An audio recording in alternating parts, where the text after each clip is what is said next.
Le cas de Miss Helen Keller, par Marie Lenéru. Je dédie tout particulièrement cette lecture à mes amis Michael et Vanessa, pour lesquels j'ai une réelle affection. Je voudrais vivre 1600 ans. Helen Keller.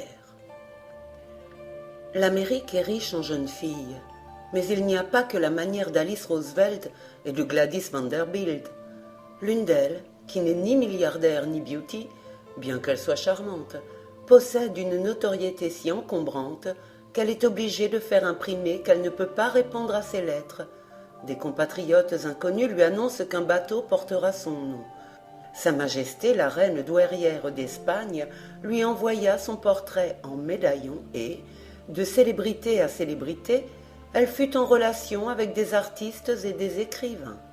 Si l'on demande ce qu'a fait cette jeune fille, voici. Elle est sourde, muette, aveugle. Mark Twain a dit que les deux personnages les plus extraordinaires du XIXe siècle étaient Napoléon Ier et Helen Keller. Le goût reçoit un petit choc au rapprochement de ces deux noms et, cependant, à ne considérer que la rareté des êtres, il est simplement exact. Si l'on supprimait de la vie impériale toutes les sanctions glorieuses pour n'en laisser subsister que la dépense de force et qu'on offrit à un homme le moyen de reproduire la somme d'énergie fournie par le capitaine ou par la jeune fille, la réponse ne fait pas un doute. Il opterait sans hésitation pour l'empereur. Ce qui rend Miss Keller infiniment intéressante, hors de tout point de vue pathétique et même, si je puis le dire, énergétique, c'est l'expérience qui répète en sa vie les étapes de l'humanité. Elle a passé de l'inconscience à la conscience, de l'animal à l'homme. Elle a vu naître son âme et, comme une grande mystique, elle nous décrit ses états intérieurs. Helen Keller, racontant ses visions, est seulement beaucoup plus intellectuelle. Il y a chez elle une désinvolture, un vocabulaire technique qui font certainement oublier, et c'est l'éloge auquel elle serait sensible, l'inévitable frisson provoqué par une telle expérience. Le livre où elle nous racontait son éducation, ses lectures, ses voyages et ses examens était déjà bien surprenant. Or, Miss Keller est en incommensurable progrès dans son article Sense and Sensibility, Century, février à mars 1908. Il ne s'agit plus de nous apprendre comment elle est devenue normale, mais, chose bien plus importante, de définir, d'étudier l'exception qui est la sienne. Dans son livre, on était toujours en présence de l'effort, de la victoire d'être pareil aux autres. Aujourd'hui, elle comprend mieux les différences, elle s'y attache et révèle des qualités d'observation qui tiennent du psychologue, de l'artiste et même, dans leur tension vers une vie supérieure, de l'ascète. Quand les professeurs des sourds-muets me parlaient de leurs élèves aveugles, je demandais toujours « Comment les commence-t-on » On ne s'imagine pas comme c'est simple. Il ne faut qu'être très patient. Le seul instrument indispensable est une langue humaine. L'enfant normal apprend à la parler, l'enfant qui ne parle pas à la lire, l'enfant qui ne parle ni ne lit à l'écrire. On écrivit dans la main d'Hélène « poupée ».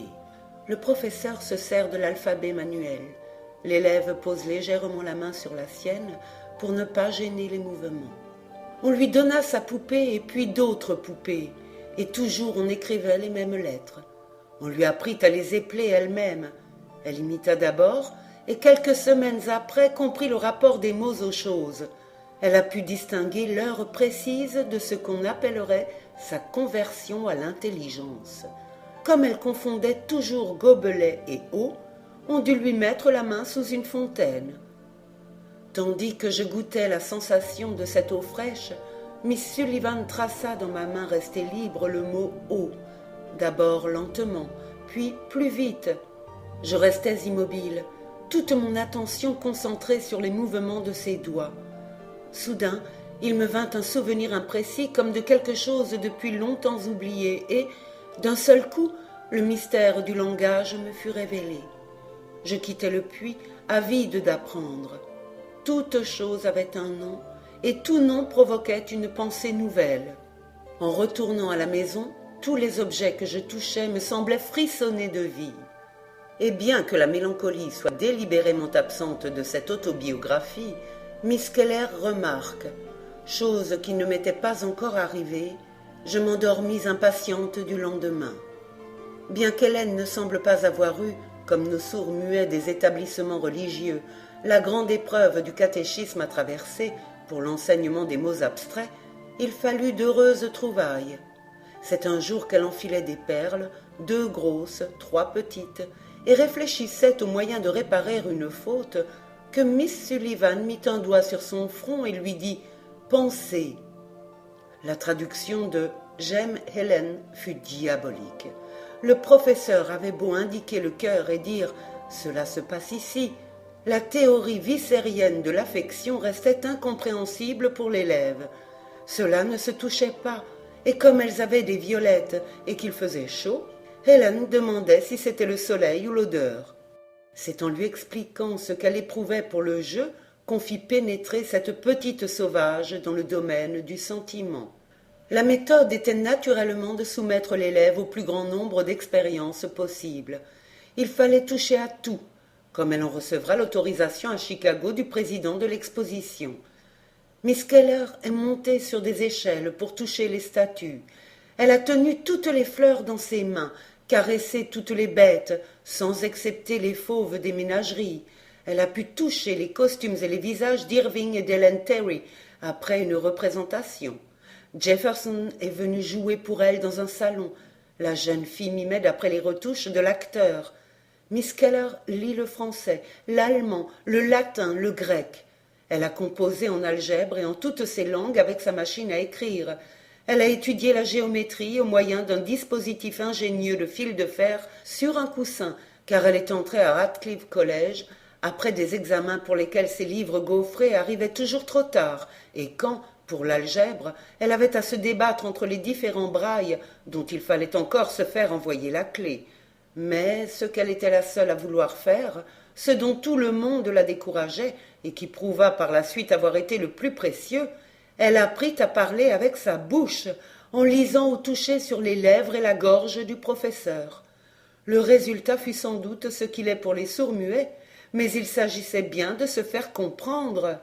Sans le savoir, elle venait d'apprendre à penser. « Quand j'étais enfant, dit-elle, mon langage intérieur était un épellement intérieur. Dès que j'appris à parler, mon esprit rejeta les signes et commença d'articuler. C'est à ce dernier effort, je le crois, qu'elle doit aussi son style, qui choisit les mots pour l'oreille et rythme les phrases. Cela est bien étonnant, et je ne trouve pas qu'on ait assez remarqué le phénomène. À moins de composer une sonate, il semble que rien ne lui était plus inaccessible. Elle aurait pu lire indéfiniment. Une lecture épelée ne lui donnait que le lettre à lettre, mais aucune valeur relative des syllabes et des mots. Il faut qu'elle ait senti les voyelles dans sa gorge et dans sa bouche, les consonnes entre ses lèvres et ses dents, pour prendre ce contour de la parole qu'elle sait si bien contrôler. Il faut qu'elle ait senti la respiration dans la phrase, qu'elle se soit mise à lire comme à penser en articulant, c'est-à-dire en entendant. Voici où en est aujourd'hui Miss Keller. Elle a 28 ans, mais à peine 20 d'humanité, si l'on tient compte que son premier mot lui fut épelé à 7 ans et que les images, les impressions d'enfance n'ont pas existé pour elle. Il y a quelques mois, dans un journal annonçant la publication du Matilda Ziegler Magazine pour les aveugles, paraissait l'entrefilet suivant. Un grand nombre de poèmes et de contes doivent être négligés parce qu'ils relèvent de la vue. Les allusions au clair de lune, à l'arc-en-ciel, aux étoiles, aux nuages et paysages ne doivent pas être imprimées parce qu'elles tendent à exagérer chez l'aveugle le sens de son affliction. C'est-à-dire, je ne dois pas parler de belles demeures et de jardins parce que je suis pauvre. Je ne dois rien dire sur Paris et les Indes parce que je ne peux pas les visiter dans leur réalité territoriale. Je ne dois pas rêver du ciel parce qu'il est possible que je n'aille jamais là. Cependant, un esprit d'aventure me contraint à user des mots de vue et de son dont je ne peux deviner le sens que par l'analogie et l'imagination. Le jeu hasardeux est la moitié du plaisir, la joie de la vie quotidienne. Je m'illumine quand mes livres parlent des splendeurs que l'œil seul peut contempler. Les allusions aux nuages et au clair de lune n'exagèrent pas le sens de mon affliction, elles emportent mon âme hors de l'étroite réalité de l'affliction. Les critiques aiment beaucoup nous dire ce que nous ne pouvons pas faire. Ils assurent que la cécité et la surdité nous séparent complètement des choses dont jouissent le voyant et l'entendant, et par conséquent affirment que nous n'avons aucun droit moral à parler de la beauté, du ciel, des montagnes, du chant des oiseaux et des couleurs. Ils déclarent que les sensations mêmes que nous devons au sens du toucher sont suppléées, comme si nos amis sentaient le soleil pour nous. Ils ont nié a priori ce qu'ils n'ont pas vu et que j'ai senti. Quelques hardis incrédules sont même allés jusqu'à nier mon existence. Afin donc que je puisse exister, je recours à la méthode de Descartes. Je pense, donc je suis. Ainsi me voilà métaphysiquement établi, et je rejette sur les incrédules la charge de prouver ma non-existence. Quand nous considérons le peu qu'on a découvert au sujet de l'esprit, n'est-il pas stupéfiant qu'on veuille avoir la prétention de définir ce que nous pouvons ou ne pouvons pas connaître? J'admets que, dans l'univers visible, il y a d'innombrables merveilles insoupçonnées par moi. De même, ô critique assuré, il y a des myriades de sensations perçues par moi et dont vous n'avez pas rêvé. Ce petit avant-propos montre la place que la jeune fille occupe dans la publicité de son pays. Elle a eu souvent affaire aux journaux, aussi bien pour prendre part à la dispute théorique de son cas que pour se défendre des apitoiements stupides. Je ne suis pas une épave humaine. Elle sait très bien ce qu'elle a de plus que les autres, et a pris possession de ces provinces inconnues comme les grands artistes s'emparent de leur œuvre. Hélène Keller est un être pour qui le monde tangible existe. Tendez vos mains pour sentir l'abondance des rayons solaires. Pressez les douces fleurs contre vos joues et suivez du doigt les grâces légères de leur forme, la délicate mutabilité de leur apparence, leur souplesse et leur fraîcheur. Exposez votre face aux marées aériennes qui balaient le ciel. Aspirez de grandes gorgées d'espace. Émerveillez-vous à l'infatigable activité du vent. Amassez note à note la musique infinie dont le flot se répand en vous, aux sonorités tactuelles de milliers de branches ou des eaux précipitées. Comment l'univers porterait-il une ride quand le plus profond et le plus émotionnel des sens, le toucher, demeure fidèle à son service? Je sais bien que si une fée m'ordonnait de choisir entre la vue et le toucher, je ne me séparerais pas du chaud et caressant contact des mains humaines, ni de la richesse de forme, la noblesse et la plénitude qui se pressent entre mes paumes. Dans ma classification des sens, dit-elle, l'odorat est un peu inférieur à l'oreille, et le toucher est de beaucoup supérieur à l'œil. Pour essayer de la comprendre, il faut se rappeler combien la langue est peu attentive à tout cet ordre de sensations. Si elle avait été française, elle n'aurait eu qu'un seul mot pour les parfums et pour les contacts, et le toucher lui-même, quel mot superficiel, épidermique pour cette première fonction de la vie, sentir. Nous le localisons tout de suite au bout des doigts, mais, bien que Miss Keller ait dit avec stupeur, en parlant des autres, quand ils regardent, ils mettent leurs mains dans leurs poches. Le mot tact a pour elle une signification bien plus étendue. Chaque atome de mon corps est un vibroscope. La nécessité donne à l'œil un précieux pouvoir de vision et de même au corps entier un précieux pouvoir de sentir. Quelquefois, l'on dirait que la substance même de ma chair est autant de regards épiant un monde, chaque jour nouvellement créé. Le silence et l'obscurité qu'on dit m'enfermer ouvrent hospitalièrement la porte à d'innombrables sensations qui me distraient, m'informent, m'avertissent et m'amusent. Il ne m'appartient pas de dire si nous voyons mieux avec la main qu'avec l'œil. Je sais seulement que le monde que voient mes doigts est vivant, brillant et satisfaisant. Le toucher apporte à l'aveugle un grand nombre de douces certitudes qui manquent à de plus fortunés, parce que leur sens du toucher est inculte. Quand ils regardent, ils mettent leurs mains dans leurs poches. Sans doute, c'est une des raisons pour lesquelles leur connaissance est souvent si vague, inexacte et inutile. Il n'y a rien de confus ni d'incertain en ce que nous pouvons toucher.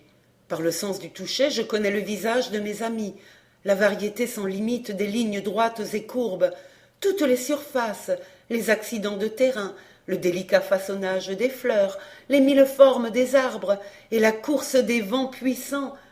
En dehors des objets, des surfaces et des changements atmosphériques, je perçois d'innombrables vibrations. J'obtiens une connaissance assez étendue des choses de tous les jours par les chocs et les ébranlements qu'on sent partout dans la maison. Bien plus que le toucher de l'épiderme, qui ne lui donne que des relations géométriques, cette autre manière de sentir, plus proche de l'oreille que de la main, et qui est vraiment un autre sens avec des organes différents, la faculté de percevoir les vibrations, la mise en rapport avec le monde vivant. L'étude qu'elle en fait est curieuse par la révélation d'une suppléance presque totale de l'ouïe. On ne peut même pas dire à la parole près, puisqu'elle a appris la voix et l'articulation au toucher, pas même à la musique près, puisque celle-ci est le règne des vibrations, à la mélodie près sans doute. Encore Miss Keller observe-t-elle, je ne suis jamais arrivée à distinguer une composition d'une autre. Je crois que c'est possible, mais la concentration et le surmenage de l'attention seraient si grands que je doute que le plaisir puisse être proportionnel à l'effort. Voici la description exacte de ce monde de la vibration, le plus inséparablement lié à la vie. Miss Keller nous parle d'abord de l'ébranlement des pas, auquel elle reconnaît l'âge, l'humeur et le sexe de celui qui marche. Je sens en eux la fermeté, la décision, la hâte, la réflexion, l'activité, la paresse, la fatigue, l'insouciance, la timidité, la colère et le chagrin. Je perçois très clairement ces dispositions chez les personnes qui me sont familières. Les pas sont fréquemment interrompus par certaines vibrations et saccades, de sorte que je sais quand on s'agenouille, frappe du pied, remue quelque chose, quand on s'assied, quand on se lève. Ainsi je peux suivre jusqu'à un certain point les mouvements de ceux qui m'entourent et leurs changements d'attitude.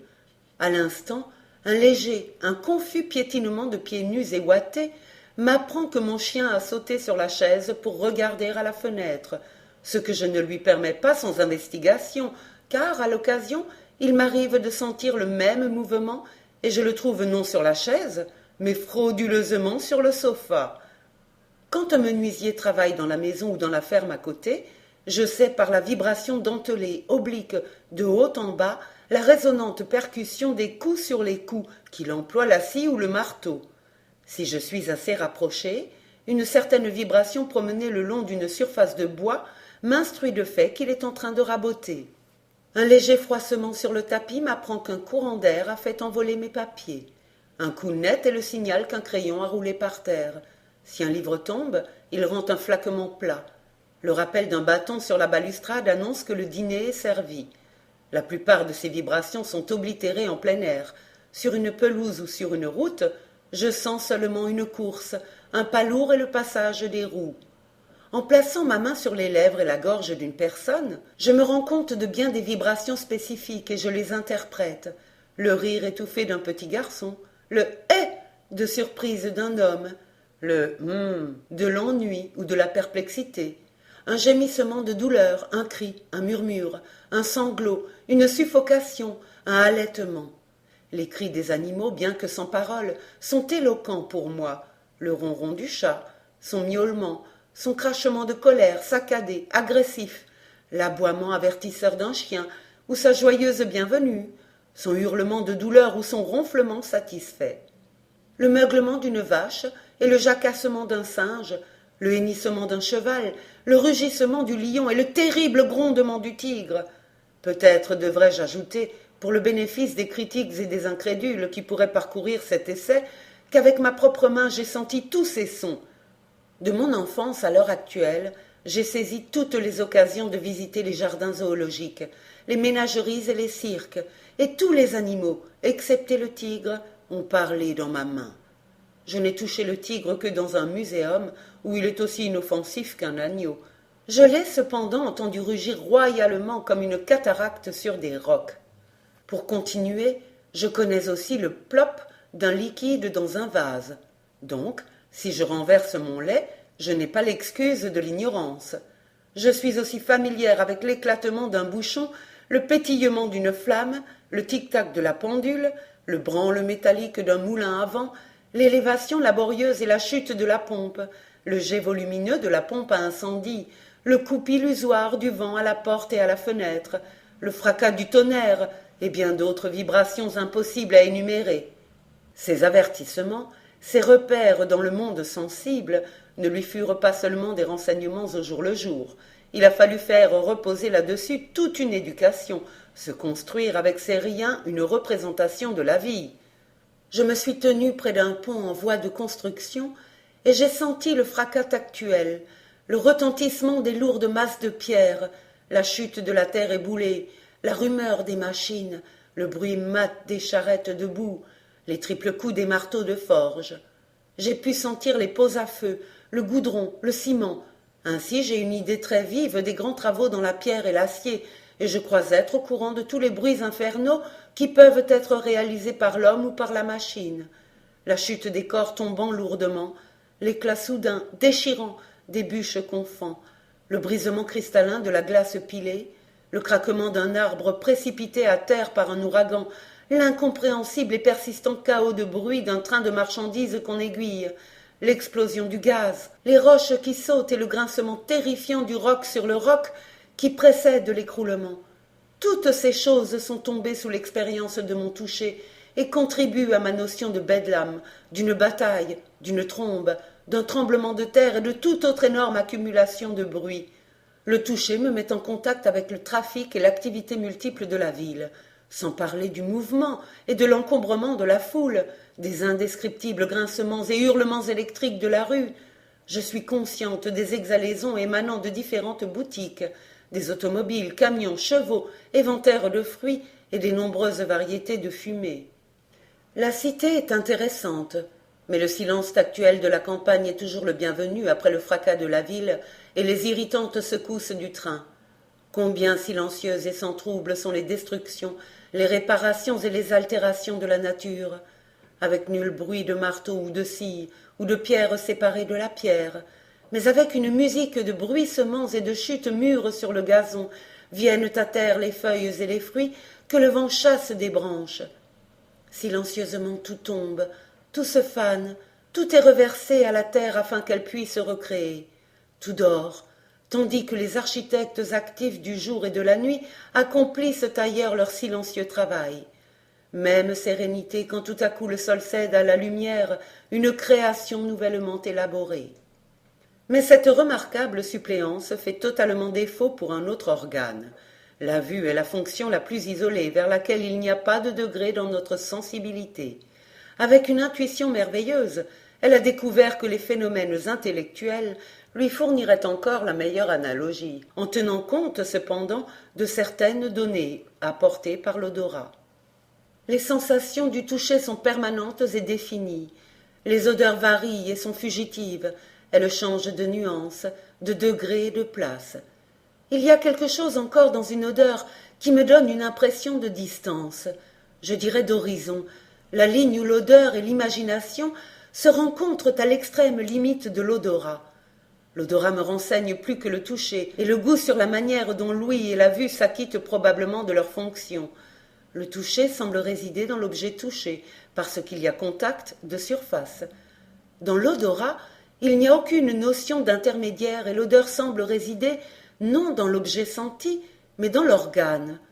Puisque je sens un arbre à distance, il est compréhensible pour moi qu'une personne voie cet arbre sans le toucher.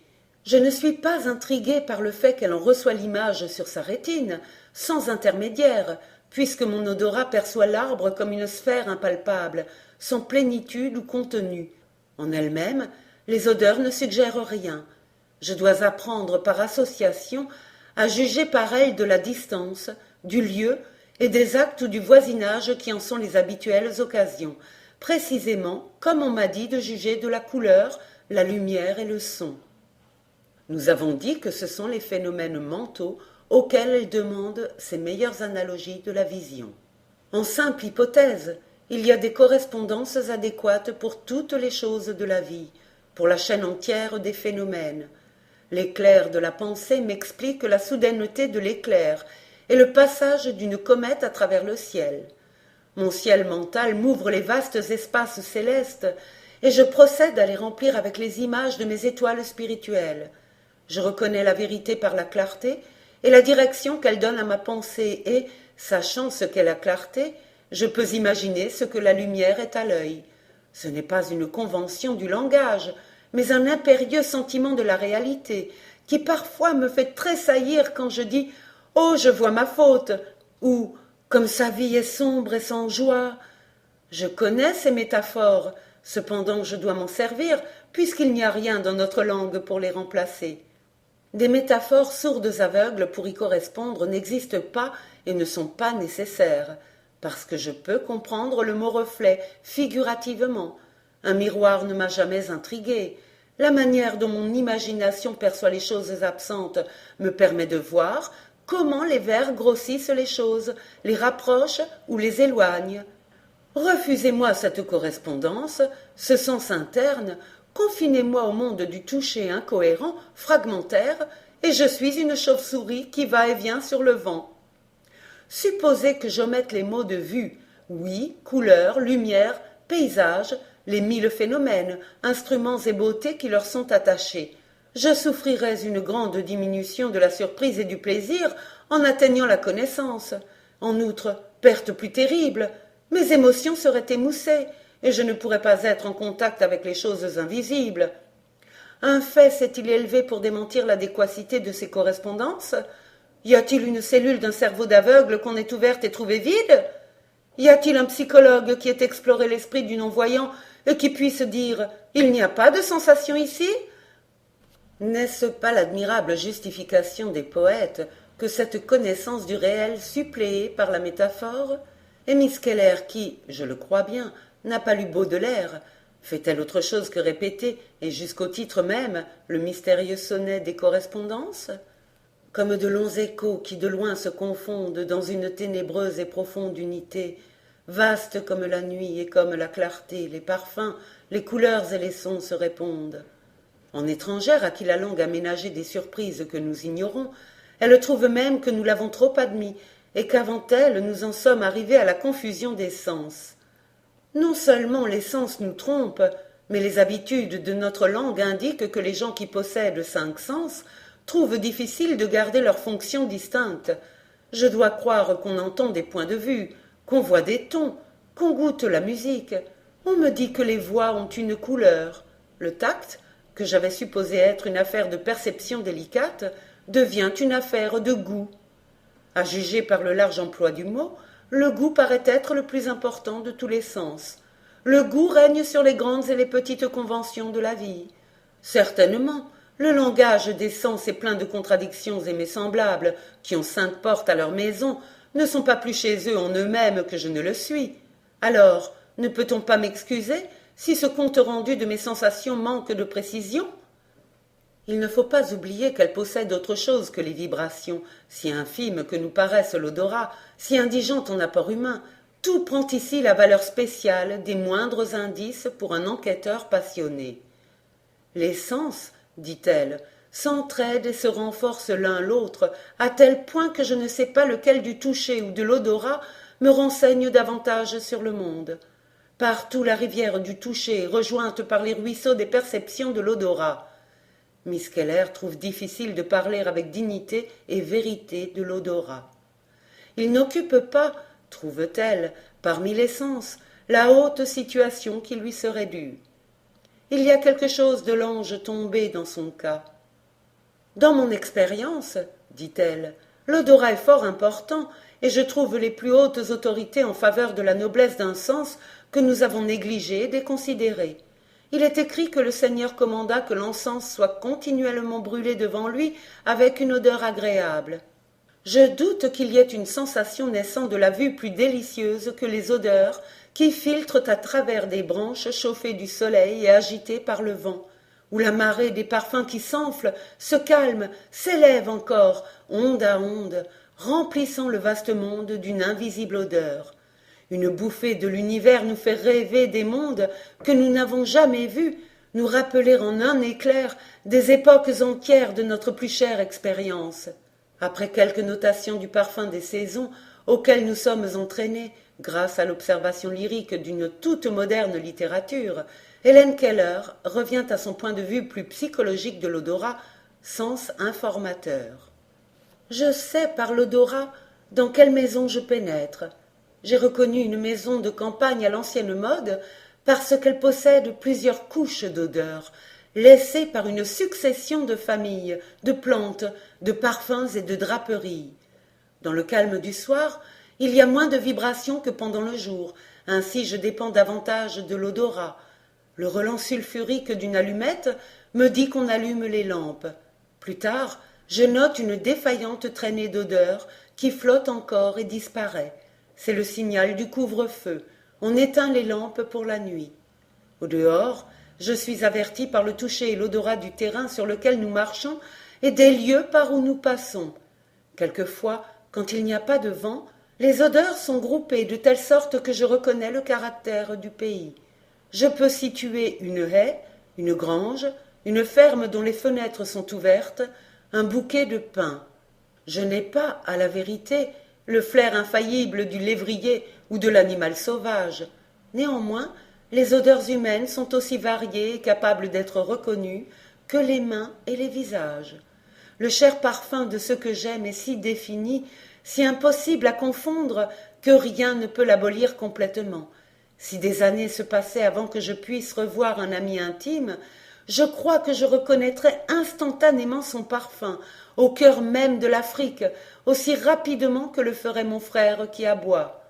Une fois, il y a longtemps, dans la foule d'une gare, une dame en passant m'a embrassée. Je n'avais pas même touché sa robe, mais elle laissa un parfum avec son baiser qui me donna une lueur d'elle. Voilà bien des années qu'elle m'a embrassée. Cependant, son parfum est vivant dans ma mémoire. Il est difficile de trouver des mots pour la chose même, l'odeur caractéristique de la personne. Il semble qu'il n'y ait pas un vocabulaire adéquat des odeurs, et je dois retomber dans les phrases approximatives et les métaphores.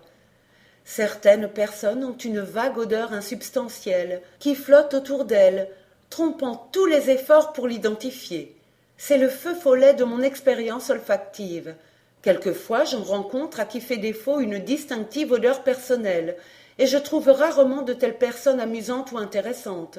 D'un autre côté, celui qui possède une odeur définie a souvent une grande vitalité, de l'énergie et de la vigueur d'esprit.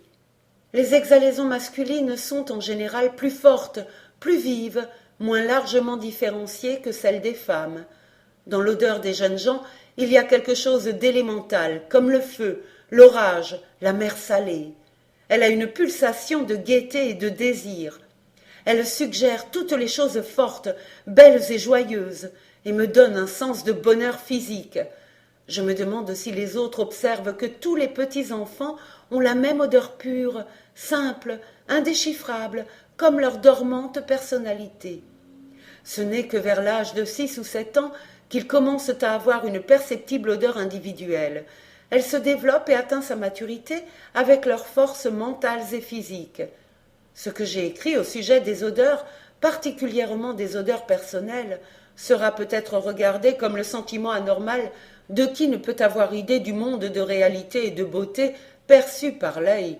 Il y a des gens qui sont aveugles aux couleurs, des gens qui sont sourds au ton. La plupart des gens sont aveugles et sourds au parfum. Elle dit aussi « Je comprends comment l'écarlate diffère du cramoisi, parce que je sais que l'odeur d'une orange n'est pas celle du raisin. Je peux aussi concevoir que les couleurs ont des nuances et deviner ce que sont les nuances. Dans l'odorat et le goût, il existe des variétés, pas assez larges pour être fondamentales, aussi je les appelle des nuances. Il y a une demi-douzaine de roses près de moi. Toutes ont leur indiscutable parfum de rose. Cependant, mon nez me dit qu'elles ne sont pas les mêmes. L'American Beauty est distincte de la Jacqueminot et de la France. Les odeurs dans certains gazons se fanent aussi réellement pour mes sens que certaines couleurs au soleil pour les vôtres. La fraîcheur d'une fleur dans ma main est analogue à la fraîcheur que je goûte dans un fruit nouvellement cueilli. Je me sers d'analogies semblables pour élargir ma conception des couleurs. Certaines analogies qui existent pour moi entre les qualités des surfaces, de la vibration, du goût et de l'odorat, existent pour les autres entre l'ouïe, la vue et le toucher. Ce fait m'encourage à persévérer, à essayer de jeter un pont sur l'intervalle entre l'œil et la main. Ces derniers mots nous font abandonner la partie purement descriptive et nous mène plus près de la mentalité de cette jeune fille, dont le plus précieux des sens est une infatigable curiosité pour un monde tellement absent qu'il est vraiment pour elle un autre monde, et qu'il lui faut à peu près toutes les vertus ascétiques pour en avoir seulement le désir. On finit par oublier, devant un vocabulaire si semblable au nôtre et une telle ardeur de divination, l'extrême indigence de ces sensations réelles. Pour vivre, il a fallu qu'elle sente et qu'elle veuille sentir. La vue et l'ouïe nous font vivre sans nous, mais le toucher est un acte, un accident. Quand ma main me fait mal d'avoir trop touché, dit-elle, elle est trop attentive pour ne pas mesurer l'effort qu'elle fournit. Quand mon esprit se traîne lassé et surmené de forcer les idées à jaillir d'une matière obscure, insonore, incolore, détachée. Détachée. Elle a très bien compris que ce une à une des sensations n'était pas la normale. Il ne faut jamais oublier qu'avec les doigts, je vois seulement une très petite portion des surfaces, et je dois passer et repasser la main sur elle avant de saisir un tout. Une petite fille dans la situation d'Helen Keller laissait retomber ses bras quand on lui apprenait à enfiler des perles. Le prodige est toujours l'éveil de cette curiosité. Miss Keller eut sans doute près d'elle une admirable excitatrice, mais c'est bien plutôt l'élève qui donne l'impression d'avoir surmené le professeur. L'aveugle, doué de quelque courage, est en face de l'inconnu et lutte avec lui. Et que fait d'autre le monde de ceux qui voient? Il a l'imagination, la sympathie, l'humanité, et ses existences indéracinables l'obligent, par une sorte de délégation, au partage d'un sens qu'il n'a pas. Quand il rencontre les termes de couleur, lumière, physionomie, il cherche, devine, résout leur signification par des analogies tirées des sens qu'il a. Je tends naturellement à penser, raisonner, tirer des conséquences, comme si j'avais 5 sens au lieu de 3. Cette tendance dépasse mon contrôle, elle est involontaire, habituelle, instinctive. Je ne peux pas obliger mon esprit à dire « je sens » au lieu de « je vois » ou « j'entends ». Le mot « sentir » prouve être à l'examen non moins une convention que voir et entendre, quand je cherche des mots qui décrivent exactement les choses extérieures, qui affectent mes 3 sens corporels. Quand un homme perd une jambe, son cerveau persiste à le contraindre d'user de ce qu'il n'a pas et qu'il sent être là. Se peut-il que le cerveau soit ainsi construit qu'il doive continuer l'activité qui anime la vue et l'ouïe après que l'œil et l'oreille ont été détruits? Elle est merveilleuse de persuasion et d'ingéniosité quand elle justifie l'élan qui l'emporte vers la vie inconnue dont elle a rencontré l'autel. Cette existence de jeune fille, devant laquelle tombent d'eux-mêmes, comme des vêtements de rebut, les mots de bonheur et de malheur, elle est toute animée, elle est toute passion et tout frémissement. Helen Keller veut la vie pour la vie, comme d'autres l'art pour l'art. Le sourd aveugle peut être enfoncé, et enfoncé comme le plongeur de Schiller dans les mers de l'inconnu. Mais, différent du héros enchanté, il revient victorieux, serrant cette vérité sans prix que sa pensée n'est pas estropiée, ni bornée par l'infirmité de ses sens. Le monde de l'œil et de l'oreille lui devient un sujet de fatal intérêt. Il s'empare des mots de la vue et de l'ouïe parce que ses sensations l'y obligent. La lumière et la couleur dont il n'a pas d'évidence tactuelle, il les étudie sans appréhension, croyant que toute vérité humainement connaissable lui est accessible. Il est dans une position similaire à celle de l'astronome qui, ferme, patient, observe une étoile, nuit après nuit, pendant des années, et se trouve récompensé s'il découvre un seul fait à son égard.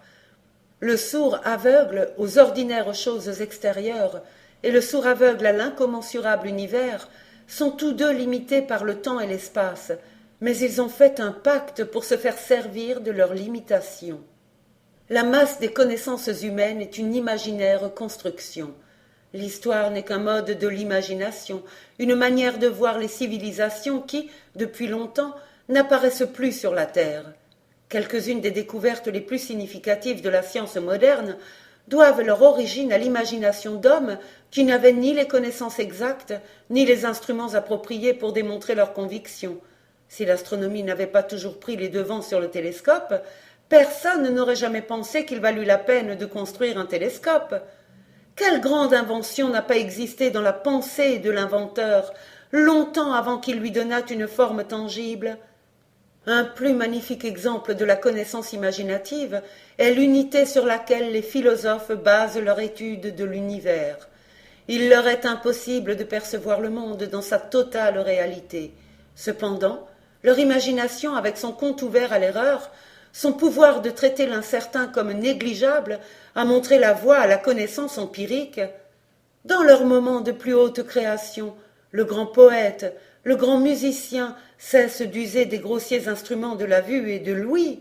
Ils brisent l'ancrage de leurs sens, s'élèvent sur les impérieuses et fortes ailes de l'esprit, bien au-dessus des collines nuageuses et des vallées obscurcies, dans les régions de la lumière, de la musique et de l'intellect. Quel œil a vu les gloires de la Nouvelle Jérusalem? Quelle oreille a entendu la musique des sphères, les pas du temps, les coups du hasard et ceux de la mort? Les hommes n'ont pas entendu, avec leur sens physique, le tumulte des douces voix sur les collines de Judée, ni vu la céleste vision, mais des millions ont écouté à travers les âges le message spirituel. Notre cécité ne change pas un iota au cours des réalités intérieures. De nous, il est aussi vrai que du voyant, que le plus beau des mondes est toujours celui que perçoit l'imagination. Or, Miss Keller affirme et prouve qu'elle n'est pas étrangère à notre idée de la beauté, et que manquer d'un sens ou deux n'est pas une suffisante affaire pour atrophier l'intelligence humaine. C'est toute la démonstration qu'elle a désiré faire, et on sent que c'est là son point d'honneur. D'après tous les arts, toute la nature, toute cohérente pensée humaine, nous savons que l'ordre, la proportion, la forme sont les éléments essentiels de la beauté. Maintenant, l'ordre, la proportion, la forme sont palpables au toucher, mais la beauté et le rythme sont plus profonds que les sens. Ils sont comme l'amour et la foi, ils jaillissent d'un acte spirituel ne dépendant que légèrement de la sensation. L'ordre, la proportion, la forme ne peuvent pas engendrer dans la pensée l'idée abstraite de beauté s'il n'y a déjà là une âme intelligence pour souffler la vie dans les éléments. Bien des personnes, ayant des yeux parfaits, sont aveugles dans leur perception. Bien des personnes, ayant des oreilles parfaites, sont émotionnellement sourdes, et précisément, ce sont elles qui osent poser des limites à la vision de ceux qui, manquant d'un sens ou deux, ont la volonté, l'âme, la passion, l'imagination. Maintenant, quel est pour elles ce monde imaginaire où les images ne sont point? Miss Keller ne laisse rien dans le vague. Avec elle, on ne quitte pas le domaine de l'expérience. C'est ce qui doit, il me semble, rendre son témoignage aussi précieux qu'unique. J'ignore quel usage en pourrait faire actuellement un psychologue, mais je sens bien qu'il y a là un document sans équivalent. Il y a, dit-elle, une consonance de toutes choses, un mélange de tout ce que nous savons du monde matériel et du monde spirituel. Pour moi, ce sont toutes les impressions, vibrations, chaleur, froid, goût, odorat et les sensations que celles-ci apportent à l'esprit infiniment combinées, entremêlées avec les idées associées et la connaissance acquise. Aucune personne réfléchie ne voudra croire que ce que j'ai dit au sujet de la signification des pas est strictement vrai de simples vibrations et secousses. C'est un revêtement du spirituel dans certains éléments matériels, coût actuel, et une connaissance acquise des habitudes physiques et des traits moraux des êtres hautement organisés. Que signifieraient les odeurs si elles n'étaient pas associées à l'époque de l'année, à l'endroit où je vis, aux gens que je connais? Le résultat d'un tel mélange est quelquefois un essai de cordes grinçantes, très éloigné d'une mélodie, encore plus loin d'être une symphonie. Pour l'avantage de ceux qui auraient besoin d'être rassurés, je dirais que j'ai senti un musicien accorder son violon, que j'ai lu sur la symphonie, et qu'ainsi j'ai une claire perception intellectuelle de ma métaphore. Mais avec de l'entraînement et de l'expérience, les facultés rassemblent les notes éparses et les combinent en un tout harmonieux et complet. Me refusera-t-on l'usage de mots tels que fraîcheur ou étincelle, obscur et morne? J'ai marché de grand matin dans les champs, j'ai senti un massif de roses chargé de rosée et de parfums. J'ai senti les courbes et les grâces de mon chat en train de jouer, j'ai connu les douces manières timides des petits enfants, j'ai connu le triste envers de toutes ces choses, un pénible tableau du toucher. Rappelez-vous que j'ai quelquefois voyagé sur une route poussiéreuse, aussi loin que mes pieds purent aller. À un tournant soudain, j'ai marché sur d'affreux roseaux desséchés. En étendant les mains, j'ai touché un bel arbre dont un parasite avait pris la vie comme un vampire. J'ai touché un oiseau dont les douces ailes pendaient flasques, dont le cœur ne battait plus. J'ai pleuré sur la faiblesse et la difformité d'un enfant boiteux ou aveugle de naissance, ou, pire encore, sans sa raison. Si j'avais le génie de Thomson, moi aussi je pourrais dépeindre une cité de l'effroyable nuit par les seules sensations du toucher. De contrastes si irréconciliables, pouvons-nous manquer à nous former une idée de la beauté et de savoir certainement quand nous nous trouvons en présence du charme? Il est impossible de disputer à Hélène Keller un sens esthétique de la nature. Il n'est pas vicarieux, comme on s'acharne à le lui dire. On peut parler des arbres quand on passe des minutes à les écouter, le front sur l'écorce, comme en témoigne une photographie émouvante. C'est avec un détail de poète qu'elle décrit ces paysages sensibles. Ici encore, l'abondance des sensations est surprenante. Que faut-il admirer du sensitif appareil humain ou de l'infatigable attention d'une volonté?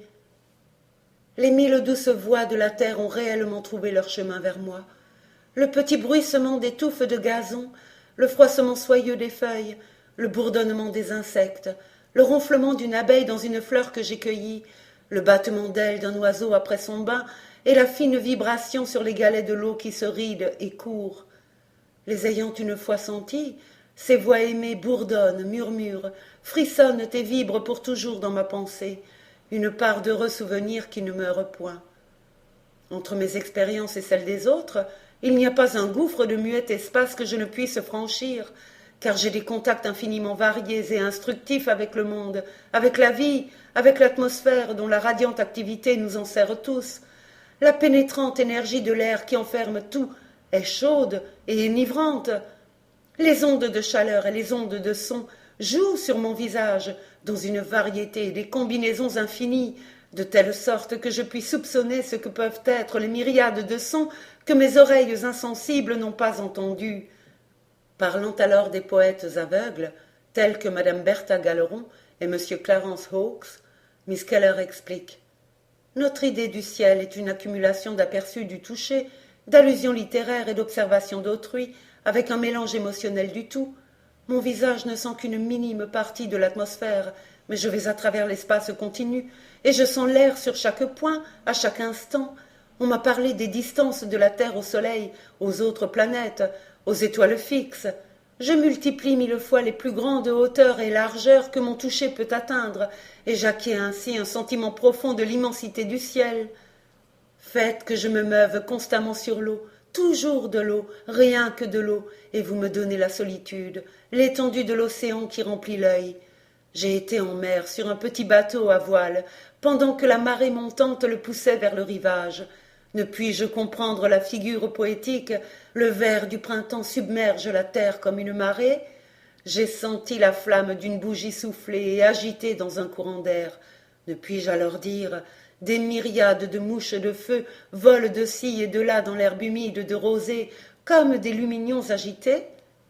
Combinez l'espace sans fin de l'air, la chaleur du soleil, l'influence du parfum capricieux, les nuages décrits à mon esprit compréhensif, le fréquent passage d'un ruisseau à travers le sol, l'expansion d'un lac ridé par le vent, l'ondulation sensible des collines, dont je me souviens quand je suis bien loin d'elles, les arbres surplantant les arbres quand je marche près d'eux, les repères que j'essaie de garder pendant qu'on m'indique la direction des différents points de l'horizon, et vous commencerez à être plus certain de mon paysage mental.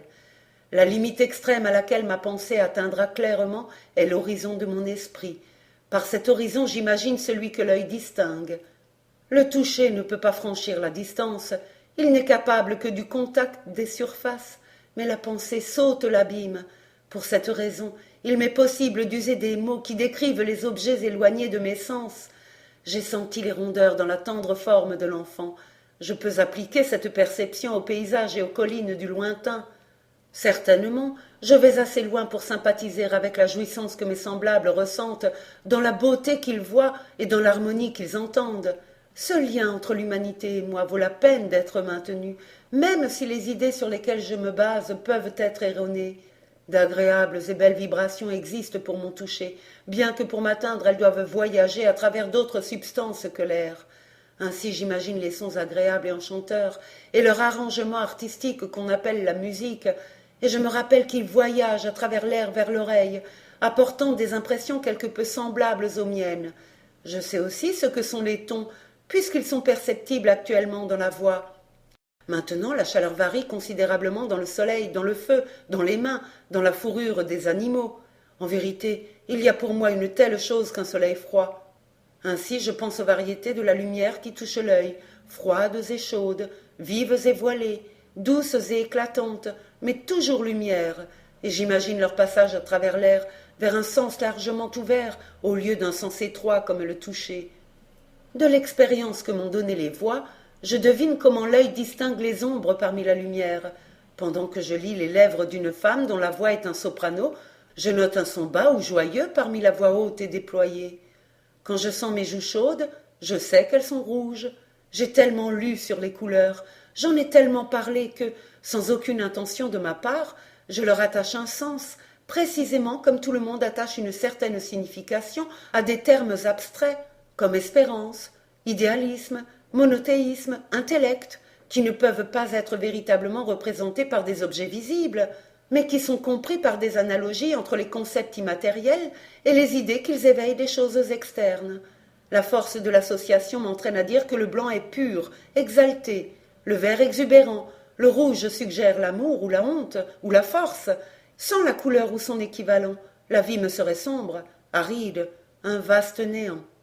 Ainsi, par une loi intérieure d'achèvement, il n'est pas permis à mes pensées de demeurer incolores. Il me faut un effort de l'esprit pour séparer des objets la couleur et le son.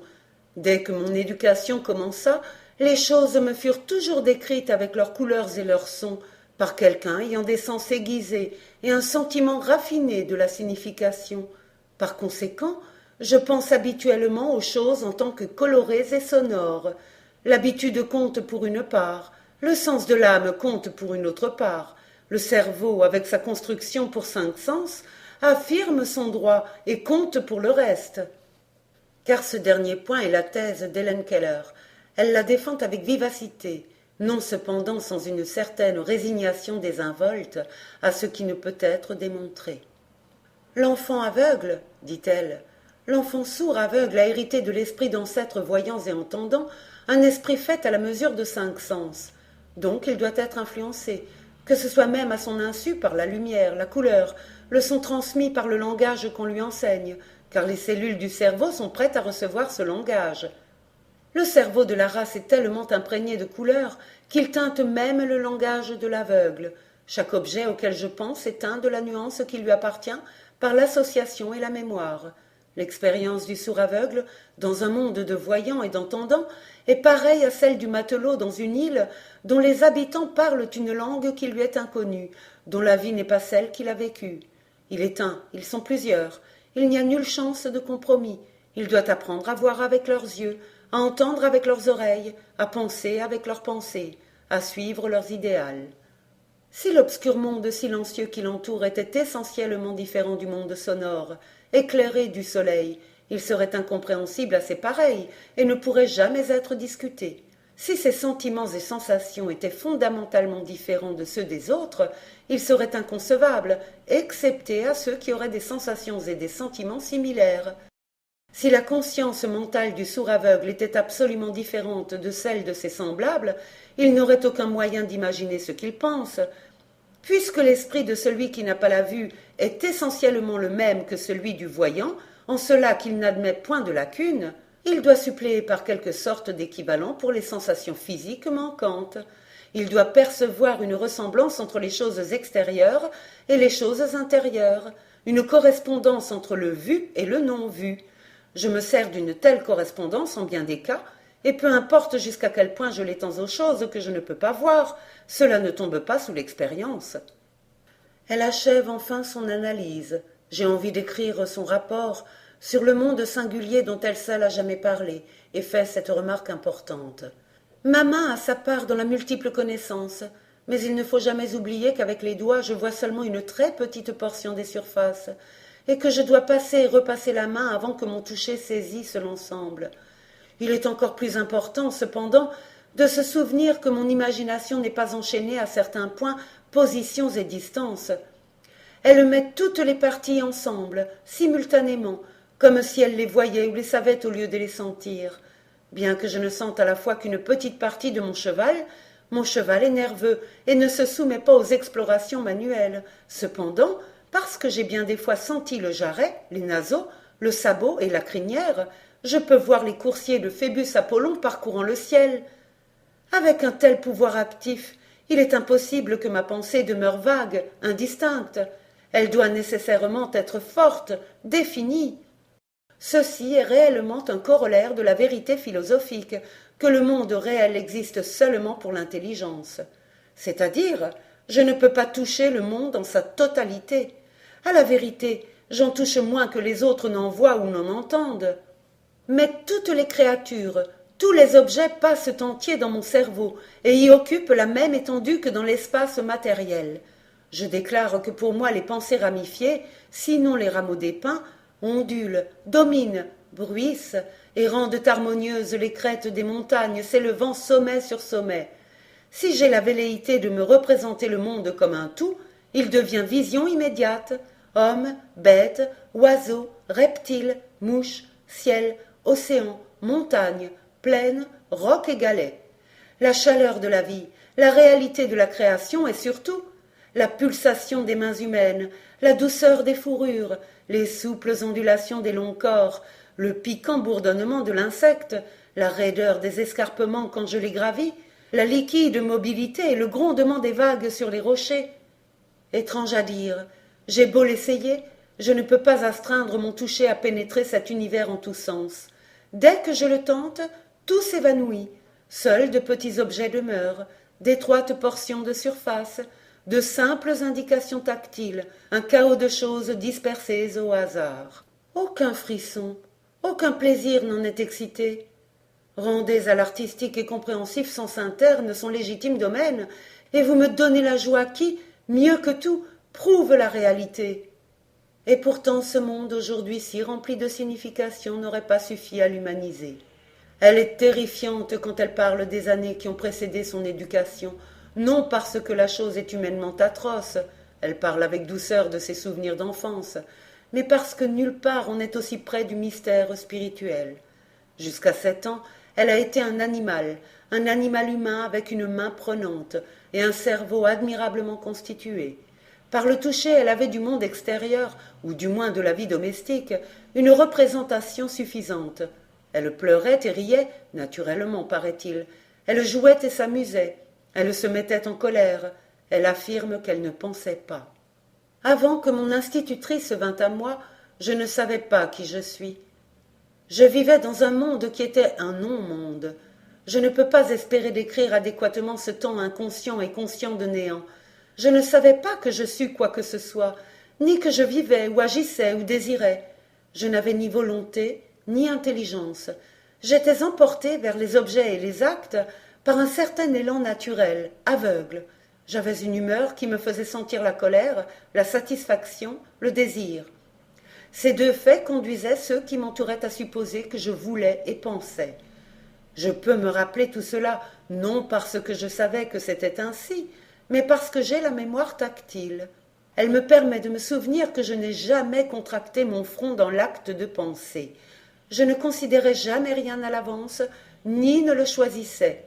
Je me rappelle aussi tactilement le fait que jamais dans un sursaut du corps ou un battement de cœur, je ne sentis que j'aimais ou me souciais de quoi que ce soit. Ma vie intérieure était alors un vide sans passé, présent ou futur, sans espoir ou prévision, sans étonnement ni joie, ni foi. Ce n'était pas la nuit, ce n'était pas le jour, mais le vide absorbant l'espace et la fixité sans une place. Il n'y avait ni étoile, ni terre, ni temps, ni arrêt, ni changement, ni bien, ni crime. Mon être dormant n'avait idée ni de Dieu, ni de l'immortalité, ni crainte de la mort. Je me souviens aussi, par le toucher, que j'avais un pouvoir d'association. Je sentais les ébranlements actuels comme un pas, une fenêtre qu'on ouvre ou qu'on ferme, le battement d'une porte. Après avoir fréquemment senti, smell, la pluie et le désagrément de l'humidité, j'agissais comme les autres autour de moi, je courais fermer la fenêtre. Mais ce n'était de la pensée dans aucun sens, c'était le même genre d'association qui fait que les animaux s'abritent de la pluie. Par ce même instinct de singer les autres, je pliais les vêtements qui revenaient de la buanderie et mettais les miens de côté. Je donnais à manger aux dindons, je cousais des yeux de perles à la figure de ma poupée et faisais beaucoup d'autres choses dont j'ai un souvenir tactuel. Quand j'avais envie d'une chose que j'aimais, de la crème glacée par exemple, j'avais un goût délicieux sur ma langue. Par parenthèse, je ne l'ai plus jamais maintenant. Et dans la main, je sentais le mouvement de l'appareil à glace. Je faisais le geste et ma mère savait que je voulais de la crème glacée. Je pensais et désirais dans mes doigts. Si j'avais fait un homme, j'aurais certainement mis le cerveau et l'âme au bout de ses doigts. De semblables réminiscences, je conclus que c'est par l'éveil des deux facultés, liberté de volonté ou choix et rationalité, ou pouvoir de penser par une chose à une autre, qu'il est rendu possible d'arriver à l'être, d'abord comme un enfant, ensuite comme homme. Cette impossibilité d'être, de la pensée, dans un cerveau capable de tous les développements, avec un minimum, il est vrai, d'impressions sensibles, mais encore un minimum très suffisant, si l'on songe au contenu presque prodigieux de toute sensation, cette impossibilité de la conscience sans la bizarre petite algèbre des mots est à faire rêver les spiritualistes et, en toute impartialité, les sensualistes, car Miss Keller continue. Puisque je n'avais aucun pouvoir de penser, je ne comparais pas un état mental avec un autre.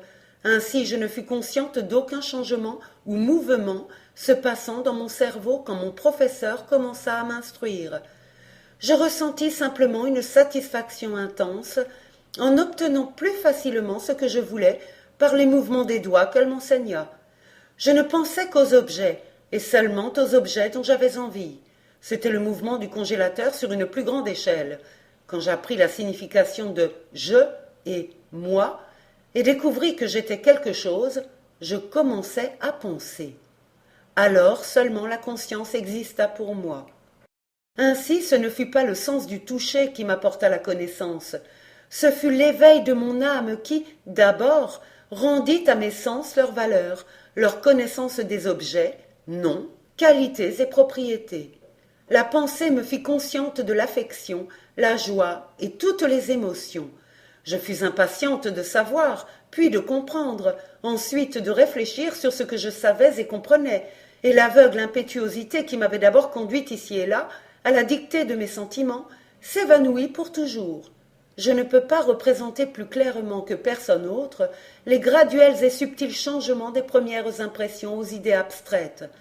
Mais je sais que mes idées physiques, c'est-à-dire mes idées dérivées des objets matériels, m'apparaissent d'abord en idées similaires à celles du toucher.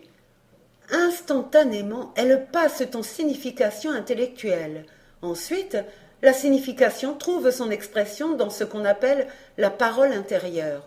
Quand j'étais enfant, ma parole intérieure était un épellement intérieur, bien que je sois fréquemment prise encore maintenant, m'épelant à moi-même avec mes doigts. Cependant, je me parle aussi avec mes lèvres, et il est vrai que, dès que j'appris à parler, mon esprit rejeta les symboles manuels et commença d'articuler. Cependant, quand j'essaie de me rappeler ce qui m'a été dit, je suis consciente d'une main épelant dans la mienne. Une conséquence inattendue de son réveil mental est ce qu'elle a appelé le monde en vie. On m'a souvent demandé ce que furent mes premières impressions du monde où je me trouvais. Mais ceux qui pensent un peu à leurs premières impressions savent de quelle énigme il s'agit.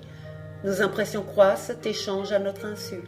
Ce que nous supposons avoir pensé enfant peut être tout à fait différent de ce que nous avons réellement éprouvé dans notre enfance. Je sais seulement que, lorsque mon éducation eut commencé, le monde qui parvint à mon atteinte fut tout en vie. Je parlais par signes à mes jouets et à mes chiens.